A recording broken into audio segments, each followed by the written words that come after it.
अमेरिकेसारख्या महाशक्तींना शरण गेला नाही. 35 दिवसापेक्षा जास्त काळ अमेरिकेला झुंजवत ठेवलं, इस्रायलला झुंजवत ठेवलं आणि अमेरिका आणि इस्रायलविषयी जी काय फालतू भीती होती जगाच्या मनात, ती भीती इराणने मोडून काढली. देशासाठी कसं लढावं, राज्यकर्त्यांनी कसं बलिदान करावं, आपल्या देशासाठी जनतेने कसं बलिदान करावं, हे इराणनं जगाला दाखवून दिलं. तरीही इराणचं नुकसान झालं, इस्रायलचं त्याहून जास्त नुकसान झालं आणि अमेरिकेसारख्या म्हणजे ट्रम्पसारख्या एका झुंड राष्ट्रप्रमुखाला धडा शिकवला. पण शेवटी युद्धात मध्यस्थी करण्याचं श्रेय पाकिस्तानला जातं. चीन तर मोठा देश आहे, पण पाकिस्तानला सुद्धा जात आहे. लक्षात घ्या, पाकिस्तान पुन्हा एकदा जगाच्या नकाशावर आला या निमित्तानं. हे श्रेय नरेंद्र मोदींनी घ्यायला पाहिजे होतं, हे श्रेय भारताला मिळायला पाहिजे होतं. इतका मोठा देश महाविश्वगुरूला मिळायला पाहिजे होतं की आम्ही हे युद्ध थांबवलं. ट्रम्प, इराणचे राज्यकर्ते आणि इस्रायलचा नेतन्याहू यांना आम्ही एका टेबलावर आणलं आणि जगामध्ये शांततेचा संदेश दिला. हे श्रेय आमच्या महाविश्वगुरूंना का मिळालं नाही? कारण महाविश्वगुरूंना कोणती भूमिकाच नाही. तिथे जगात युद्ध सुरू आहे आणि महाविश्वगुरू केरळ, पश्चिम बंगाल, आसाम, तामिळनाडू येथे आपल्या राजकीय विरोधकांवरती बॉम्ब टाकत होते. महाविश्वगुरू ते बॉम्ब पण कसले? ते तोंडातले बॉम्ब, शब्द बॉम्ब. आणि यांची हत्यारं काय महाविश्वगुरूची? निवडणूक आयोग, सर्वोच्च न्यायालय, देशाचे उपराष्ट्रपती यांच्या माध्यमातून लोकशाहीचा विध्वंस करण्याचं काम या देशामध्ये आमचे महाविश्वगुरू करत होते.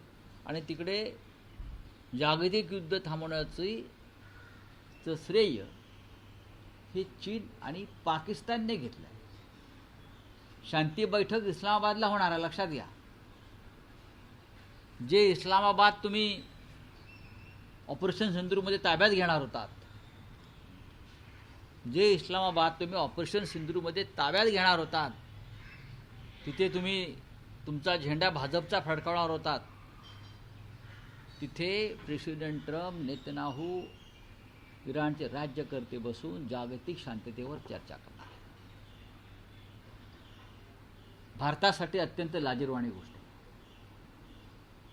भारतासाठी, हिंदुस्थानसाठी आणि प्रधानमंत्री मोदींसाठी आणि त्यांच्या संपूर्ण सरकारसाठी.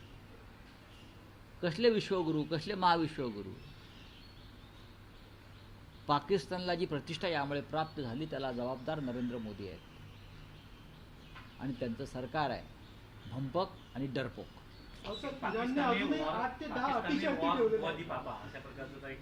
म्हणजे खऱ्या अर्थानं रुकवादी पापा. युक्रेन आणि रशियाचं युद्ध सुरूच आहे, वॉर रुकवादीवाले. आणि आत्ता या क्षणी प्रेसिडेंट ट्रम्प जर पाकिस्तानचे आभार मानत असेल तर ही भारताला मारलेली चपराक आहे, मोदींना मारलेली चपराक आहे. प्रेसिडेंट ट्रम्प हे जर पाकिस्तानला थँक्यू म्हणत असतील, चीनला थँक्यू म्हणत असतील, तर ही भारताला मारलेली सगळ्यात मोठी चपराक मोदी काळामध्ये आहे. खरं म्हणजे मोदींनी आता सत्तेवर राहण्याचा अधिकारच नाही. बोला. नाही, पण राऊसाहेब, तुम्हाला असं वाटतं की इराण बाबतीत भूमिका घेतली नाही, युद्धाबाबतीत भूमिका घेतली नाही, हे आपल्याला भोवलं किंवा मोदींना भोवलं? इराण हा भारताची परिस्थिती, अवस्था या काळामध्ये मोदींमुळे डरपोक उंदरासारखी झाली. इतक्या मोठ्या घडामोडी आशिया खंडात घडत असताना हिंदुस्थानच्या पंतप्रधानांनी काय करावं? टेलिफोन ऑपरेटरचं काम. टेलीफोन ऑपरेटरचं काम किया।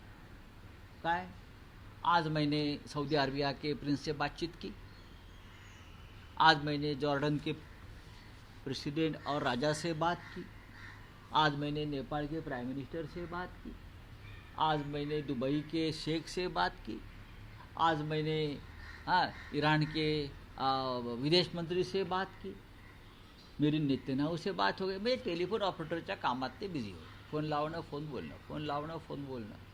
पण युद्ध थांबवण्याचं श्रेय कोणाला मिळालं? ते पाकिस्तानला मिळालं. ह्याच्यावर तरी बोला. ज्या पाकिस्तानला जयशंकर आम्ही दलाल राष्ट्र नाही का बोलले? पाकिस्तानचा उल्लेख जेव्हा मध्यस्थता करत होते तेव्हा पाकिस्तान हे दलाल राष्ट्र आहे.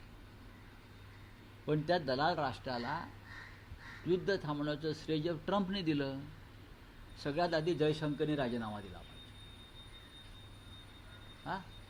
तुम्ही आपल्या शत्रूला कमी लेखताय, लक्षात